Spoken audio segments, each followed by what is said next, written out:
নমস্কার, আমার YouTube channel বাঙালি আড্ডাতে আপনাদের স্বাগত। আমার আজকের বিষয় পথের পাঁচালীর ৭১ বছর। এখন আপনারা স্বভাবতই প্রশ্ন করতে পারেন কেন ৭১ বছর? কারণ ৭০ সালে এই নিয়ে কোনো ভিডিও করা হয়নি তাই। এখন পথের পাঁচালী আমাদের ভারতীয় চলচ্চিত্রের ক্ষেত্রে একটি অত্যন্ত গুরুত্বপূর্ণ চলচ্চিত্র, যেখানে প্রথম বাস্তবতা এবং আধুনিকতা একই সঙ্গে দেখা যায়। কিন্তু আমাদের একথা স্মরণে রাখতে হবে যে পথের পাঁচালী তৈরি হয়েছিল ১৯৫৫ সালে। তার আগে বেশ কয়েকটি বাংলা ছবি হয়েছিল যার মধ্যেও বাস্তবতা ছিল। যেমন ধরা যাক ১৯৪৪ সালে বিমল রায়ের উদয়ের পথে, ১৯৪৮ সালে উদয় শঙ্করের কল্পনা, বা ১৯৫০ সালে নিমাই ঘোষের ছিন্নমূল ছবিতেও বাস্তবতা বেশ ছিল, বেশি পরিমাণে ছিল। এমনকি নিমাই ঘোষের ছিন্নমূল ছবিতে শিয়ালদার প্ল্যাটফর্মে শুটিং করা হয়েছিল, সেখানে কোন রকম সেট তৈরি করা হয়নি। এখন যে কারণে পথের পাঁচালী অত্যন্ত গুরুত্বপূর্ণ ছবি বলে আমার মনে হয়, সেটা হলো এই যে এই ছবিতে কোন রকম বলা যেতে পারে জমিদারদের সঙ্গে চাষির সংঘর্ষ দেখানো হয়নি, মালিকের সাথে শ্রমিকদের সংঘর্ষ দেখানো হয়নি। তাহলে কি এমন ঘটলো যে অপুর পরিবার গ্রাম থেকে শহরে চলে যেতে বাধ্য হলো? এটাই আধুনিকতা বা এটাই পলিটিক্স বলা যেতে পারে, রাজনীতি। তাই যারা বলে থাকেন যে সত্যজিৎ রায়ের ছবিতে রাজনীতি নেই, তারা আমার এই কথাগুলো একটু ভেবে দেখতে পারে। এখন পথের পাঁচালী ছবি যখন তৈরি হচ্ছে, সেই সময় তার কথাটাও একটু বলা যেতে পারে যে পথের পাঁচালী ছবি যখন সত্যজিৎ রায় তৈরি করছেন, সেই সময় বেশ কিছুটা শুটিং করার পর, স্ত্রীর গয়না মাথা দিয়ে শুটিং করার পর সত্যজিৎ রায়ের কাছে আর টাকা পয়সা ছিল না।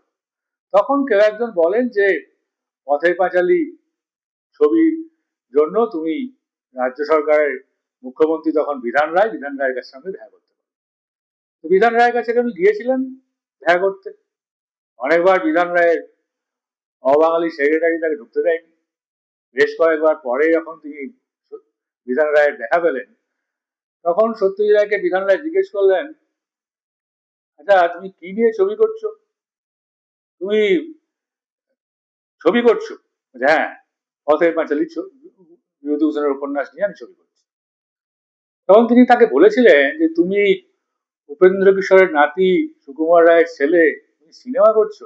ঠিক আছে, তুমি কি সিনেমা করছো? বলেছিল যে আমি পথের পাঁচালী বলে একটা সিনেমা করছি, বিভূতিভূষণ বন্দ্যোপাধ্যায়ের লেখা। তো বিধান রায় খুব বড় মাপের মানুষ ছিলেন, বড় ডাক্তার ছিলেন, কিন্তু সাহিত্যের ততটা খোঁজ খবর হয়তো রাখতেন না। তাই তিনি বলেন যে ঠিক আছে, দেখো সত্যজিৎ, আমাদের তো চলচ্চিত্র বিভাগের জন্য কোনো পয়সা দেওয়া আলাদা, চলচ্চিত্রের জন্য আলাদা কোনো বিভাগ নেই যেখানে আমি পয়সা দিতে পারি। তাই তোমার ছবির নাম যেহেতু পথের পাঁচালী, তাই পিডাব্লিউ রোডসের সেক্রেটারিকে ডেকে তিনি বলেছিলেন যে ওখানে কিছু পয়সা দিয়ে দাও। পিডাব্লিউ রোডসের টাকাতেই পথের পাঁচালীর বাকি অংশ নির্মাণ করা হয়। এরপর ছবিটি যখন মুক্তি পায়, তখন তাতে গ্রাম বাংলার চিত্র এবং দারিদ্রতা অত্যন্ত নির্মমভাবে সত্যজিৎ রায় দেখিয়েছিলেন। সেই খবর বিধান রায়ের কানেও পৌঁছেছিল, এবং তিনি এবং জওহরলাল নেহেরু দুজনে মিলে বসে দিল্লিতে এই ছবিটা দেখেছিলেন। এবং বলে দেখার পর সত্যজিৎ রায়কে বলেছিলেন তারা যে রাজ্য সরকারের টাকা নিয়ে তুমি এমন একটা ছবি বানালে যেখানে রাজ্যের যে দারিদ্রতাকে দেখানো হয়েছে। তার উত্তরে সত্যজিৎ রায় বলেছিলেন যে স্বাধীনতার এত বছর পরেও দারিদ্রতা বজায় রাখা যদি আপনাদের দায়িত্ব হয়, তাহলে সেটাকে তুলে ধরা আমি আমার কর্তব্য বলে মনে করি, তাই এটা করেছি।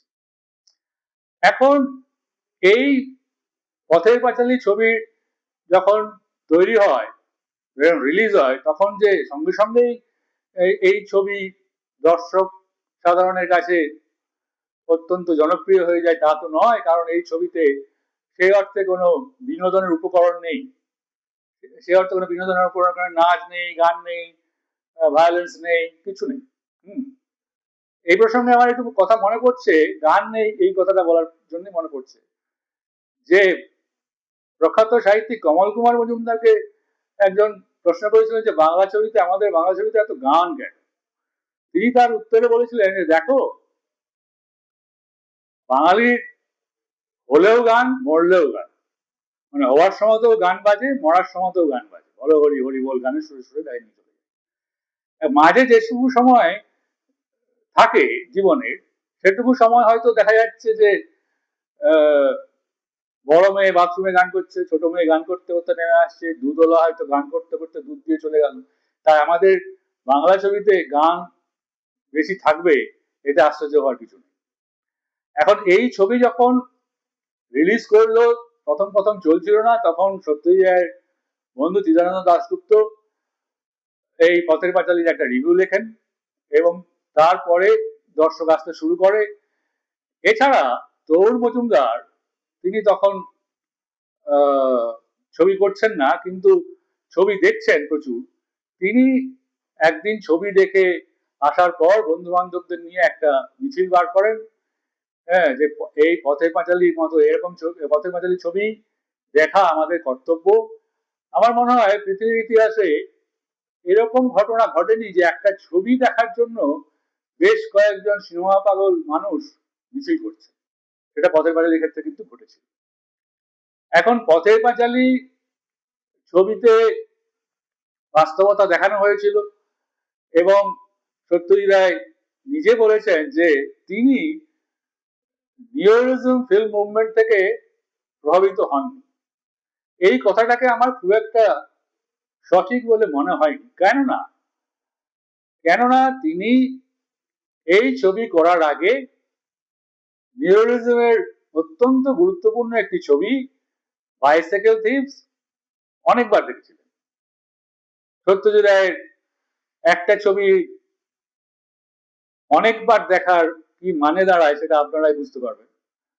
তাই প্রভাব একটা ছিলই, সেটা সত্যজিৎ রায় বলুন বা না বলুন। এখন পরবর্তীকালে এই ছবি তো ইতিহাস তৈরি করলে বলা যেতে পারে। 1955 সালের এপ্রিল মাসে পথের পাঁচালীর প্রথম প্রদর্শন হয় নিউ ইয়র্কে। ওই বছরই রাষ্ট্রপতি স্বর্ণপদক পায় ছবিটি। 1956 সালে কান ফিল্ম ফেস্টিভ্যালে পেল বেস্ট হিউম্যান ডকুমেন্টের শংসাপত্র। এইবার আমরা যদি দেখি যে কিভাবে সত্যজিৎ রায় সাহিত্য থেকে চলচ্চিত্র করছেন এবং সেই চলচ্চিত্র পথের পাঁচালী আমাদেরকে আপ্লুত করছে। পথের পাঁচালীর মাধ্যমে অনেকে বলেন যে বাংলা চলচ্চিত্রে ভোর হলো। আমি আগেই বলেছি যে চলতে পাকাবার কাজটা কিন্তু অন্যেরা করে গিয়েছিলেন, তাদের কোথাও আমাদের স্বীকার করতে হবে বা জানতে হবে। এখন সাহিত্যের কোনো বিষয় যখন চলচ্চিত্রের পর্দায় দেখা দেয়, তখনই দর্শকের মন তার মধ্যে সেই সাহিত্যের ছবি খোঁজে। হাতের কাছে বই রয়েছে, তবু ছবির মধ্যে সেই বইয়ের রসকে ফিরে পেতে ইচ্ছে হয়। যেমন প্রিয়জন কাছে থাকলেও তার ফটোগ্রাফ দেখার মতো। বিশেষ করে বাঙালি মন তো সাহিত্য প্রধান। সাহিত্য আমাদের কাছে আঁকা ছবি বা নাচের থেকে প্রিয়। এমনকি গানের ব্যাপারেও সুর প্রধান সঙ্গীতের চেয়ে ভাষা প্রধান গানই আমাদের মনকে বেশি টানে। তবু সত্যজিৎ রায়ের পথের পাঁচালী দল মত নির্বিশেষে বাঙালি মনকে অভিভূত করেছে। এতে বলা যেতে পারে চলচ্চিত্রেরই জয় জয়গান। দর্শক সাধারণের মধ্যে আমি বলেছি প্রথম দিকে নয়, পরে পরে পথের পাঁচালী যেমন নাড়া দিয়েছে, তেমন আর কোনো ছবি নাড়া দেয়নি। তবে এর সঙ্গে আমি একটা তথ্য দিতে পারি যে সবথেকে বেশি দিন চলেছিল সত্যজিৎ রায়ের যে ছবি, তার নাম গুপি গায়েন বাঘা বায়েন, এবং সেই গুপি গায়েন বাঘা বায়েনের রেকর্ড যে ছবি ভেঙে দিয়েছিল তার নামও আপনারা সবাই জানেন, তার নাম বেদের মেয়ে জ্যোৎস্না। দর্শক সাধারণের মনকে পথের পাঁচালী যেমন নাড়া দিয়েছে তেমন আর কোনো ছবি দেয়নি।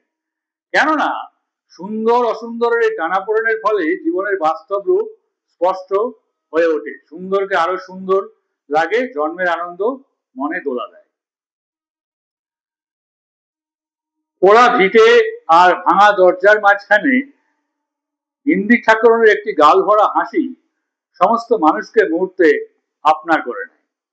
শ্রীহীন বিপন্ন সংসারের পাশেই পুকুরে পদ্মপাতার উপর হাওয়ার হিল্লোল জীবনকে আরো কত সত্য বলে প্রতিভাত করে।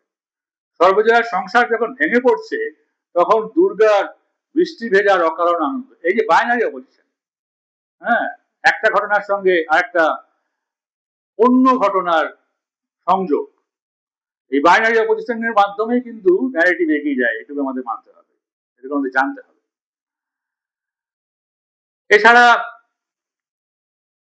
রাত্রে হরিহরের পাশে যখন অপুর পড়াশোনা, সর্বজয়ের কাছে দুর্গার চুল বাঁধার দৃশ্যে কি কর্কশ সাদা কালো আলোকপাত, একটানা ঝিল্লির ডাক আর দূরে ট্রেনের আওয়াজের সঙ্গে মিশে তাতে সমস্ত দৃশ্যকে যেন ভয়াবহ করে তোলে। কার্যক্ষেত্রে এই বাস্তবতাকে পরিণত করে তোলার কয়েকটি বিশিষ্ট দিক আছে। একটি হচ্ছে প্রধান ঘটনার চারিদিকে অন্যান্য ঘটনাকে শুধু চলিষ্ণু রাখা নয়, কখনো কখনো প্রধান ঘটনা থেকে বিযুক্ত বা বিরোধী ভাবে রাখা। যেমন সর্বজয়া ও ইন্দিরের যখন কলহ বাঁধে তখন অপু ও দুর্গা কাশবনের কাছে আখ খেতে ব্যস্ত। মৃত্যু মুখে ইন্দিরকে যখন দুর্গা আবিষ্কার করে তখন অপু বাছুরকে নিয়ে টানাটানি করে, বাছুরের গলায় ঘন্টা বাজে। হরিহর যখন পরবাসে চলেছে তখন অপু ও দুর্গা দিল্লি দেখার জন্য উন্মত্ত। গভীর দুর্যোগের রাতে যখন দুর্গার মৃত্যু ঘনিয়ে আসে তখন অপু গভীর ঘুমে অচেতন। হরিহর ফিরে আসার পর সর্বজয়া রুদ্ধ শোকে ফেটে পড়ে, তখন অপু রাস্তার ধারে চুপ করে দাঁড়িয়ে। চিত্রনাট্যের এই কৌশল একটা সময় একটি অবস্থা বা ঘটনার গোটা চেহারাটা পরিস্ফুট করে, তার প্রধান ভাবকে আরো ঘনীভূত করে। চিত্রনাট্যের নৈপুণ্যে আরো দেখা যায় বড় অপুর প্রথম পরিচয়ে দুর্গার মৃত্যুর পর থেকে হরিহরের ফেরা পর্যন্ত সর্বজয়ার কান্নাকে ধরে রাখা। ভারতীয় ছবির ইতিহাসে বোধহয় এই প্রথম চলচ্চিত্রের বহু আলোচিত ডিটেলিং, দৈনন্দিন জীবনের যে বাস্তবতা ধরার জন্য তিনি ডিটেলিং এর ব্যবহার করেছেন। ডিটেলিং এর বিস্তৃত এবং সার্থক ব্যবহার করা। দুর্গার মৃত্যুর পরদিন সকালে জলে মরা ব্যাঙ, বৃষ্টি আসার পরে দাওয়ায় উঠে কুকুরের গা ঝাড়া দেওয়া ইত্যাদি খুঁটিনাটি ব্যঞ্জনা বহু দর্শককে মুগ্ধ করেছে। কিন্তু শুধু এতেই নয়, আরো নানা দিক থেকে পরিচালনার অভিনবত্ব চোখে পড়ে। সে হচ্ছে অভিনয় ও পরিচালনার যোগাযোগ বলা যেতে পারে। আমার মনে হয় যে গ্রাম জীবন নিয়ে আমরা যত ছবি দেখেছি দেশ বিদেশে মিলিয়ে, তার মধ্যে পথের পাঁচালীর তুলনা দেওয়া শক্ত। কেন? অস্পষ্টভাবে জন স্কয়ার ম্যাক্সিম গোর্কির শৈশবের কথা মনে আসে আর চরিত্রের প্রতি মনোভাব জেসিকার কথা মনে করিয়ে দেয়। আমি আগেই বলেছি জেসিকার একটা প্রভাব পথের পাঁচালীতে ছিলই। হ্যাঁ, সেই মিলটুকু আধুনিক বাস্তববোধের ক্ষেত্রে অন্তরের মিল। মিরাকেল অফ মিলান, এই বিস্তীর্ণ বরফের ক্ষেত্রের উপর রোদের মধ্যে দাঁড়াবার জন্য লোকের ছোটাছুটি, ভোরের কুয়াশার মধ্যে দিয়ে ট্রেনের নিঃশব্দ গতি, এই সমস্তের মধ্যে জীবনের যে নীরব পর্যবেক্ষণ আছে, তার সঙ্গে পথের পাঁচালীর জীবন বোধের কিছু মিল হয়তো আছে, কিন্তু সম্পূর্ণভাবে বাঙালি হয়ে যাওয়ার ফলে সে মিল ধরা পড়ে না, মন মানতেও চায়। অর্থাৎ সত্যজিৎ রায় পথের পাঁচালীর মাধ্যমে এমন একটা জগৎকে তৈরি করেছিলেন, যেই জগৎটা আমাদের চেনা জগৎ, যেটা সিনেমার পর্দায় এতদিন দেখা যায়নি, সেই জগৎ আমরা সিনেমার পর্দায় প্রথম দেখলাম। অর্থাৎ অনেকগুলো কৃতিত্ব সত্যজিৎ রায়কে এ বিষয়ে দিতেই হবে। যেমন ধরা যাক, সত্যজিৎ রায়ের পথের পাঁচালীর হাত ধরে ভারতীয় সিনেমাতে বাস্তবতা এলো, আধুনিকতা এলো। হ্যাঁ, সিনেমার পর্দায় এরকম একটা গ্রাম বাংলার দৈনন্দিন জীবনের প্রতিচিত্রণ, হ্যাঁ, সেখানে দারিদ্রতা আছে, নানা রকম কিছু আছে, সেগুলো সিনেমার পর্দাতে আমরা দেখলাম। এবং এমন একটা সিনেমা আমরা দেখলাম যে সিনেমাতে বিনোদন এবং বাণিজ্যের কোনো উপকরণই নেই, তা সত্ত্বেও ছবিটা এটার্নাল হয়ে গেল, তা সত্ত্বেও ছবিটা ক্লাসিক হয়ে গেল। ক্লাসিক ছবির এটাই বৈশিষ্ট্য, হ্যাঁ, যে ছবির ভাষায় যে সমস্ত ঘটনাটাকে দেখানো হয়েছে, অর্থাৎ থ্রু মিসোসিন, সেটাই আমার মনে হয় সত্যজিৎ রায়ের আসল কৃতিত্ব। আমি সত্যজিৎ রায়ের কৃতিত্ব ব্যাখ্যা করার কেউ নয়, ছবিটাই তা বলে দেয় যে আসলে সত্যজিৎ রায় ভারতীয় চলচ্চিত্রের জন্য কি করে গেছেন। অর্থাৎ তিনি যেমন একাধারে বাস্তবতা পায়োনিয়ার, তেমনি একাধারে বলা যেতে পারে যে সিনেমার পর্দায় এরকম বাস্তবধর্মী ঘটনা প্রবাহকে দেখিয়েছেন প্রথম। সেই সমস্ত দিক থেকেই সত্যজিৎ রায়ের পথের পাঁচালী অত্যন্ত যুগান্তকারী একটি ছবি বলে আমার মনে হয়। আমার এই ভিডিওটি যদি আপনাদের ভালো লাগে তাহলে এটিকে আপনারা চ্যানেলটিকে সাবস্ক্রাইব করবেন, শেয়ার ও কমেন্টও করতে